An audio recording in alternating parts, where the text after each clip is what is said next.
speech. I'm just trying to fix this, I'm sorry. Okay, no, that's Give me fine. a second, Yeah. just to make sure it's not seen.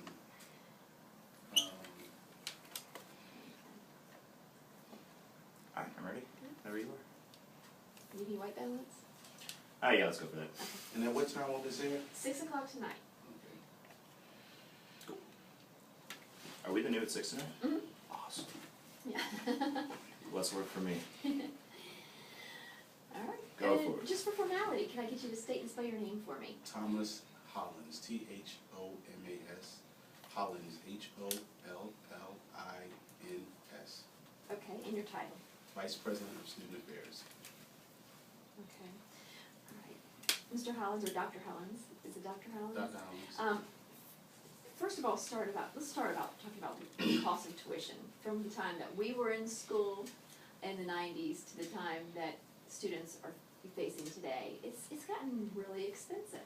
Sure. The cost of tuition and fees has risen for the last couple of decades, and unfortunately, at the same time, we've had a reduction in the cost of funds to help finance education for our students, and so obviously it has become a challenge for students coming out of high school to look towards college and look for ways in which they can afford the cost of an education beyond their high school diploma. Are you seeing more people deciding to come to community college to try to eliminate or alleviate some of those loans? Absolutely. I would say at J. Sargent Reynolds, we've seen an increase of roughly 13% of an increase in student enrollment over the last 5 years, primarily because of the recession, but obviously because the community college offers an affordable tuition rate, more and more students who are coming back for retraining, but also students who are looking towards the four-year degree right out of high school are looking towards community colleges as their first alternative. Have you switched it, have you molded any programs after these type students or done anything to attract people who might be in this situation? Well, I would say that at least at our institution we haven't. Some institutions are doing a little bit more to help students. I would say at Reynolds we've initiated a tuition assistance program 3 or 4 years ago where we're providing more institutional monies to assist students cover the cost, particularly those students that are demonstrating a high need, and that is through the federal calculation, a high need of,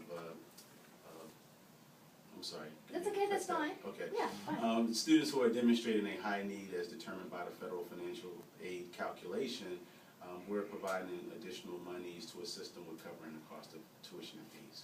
What is it now, a typical semester at a community college? Well, roughly, I'll say at J. Sargent Reynolds, plus or minus a couple of dollars.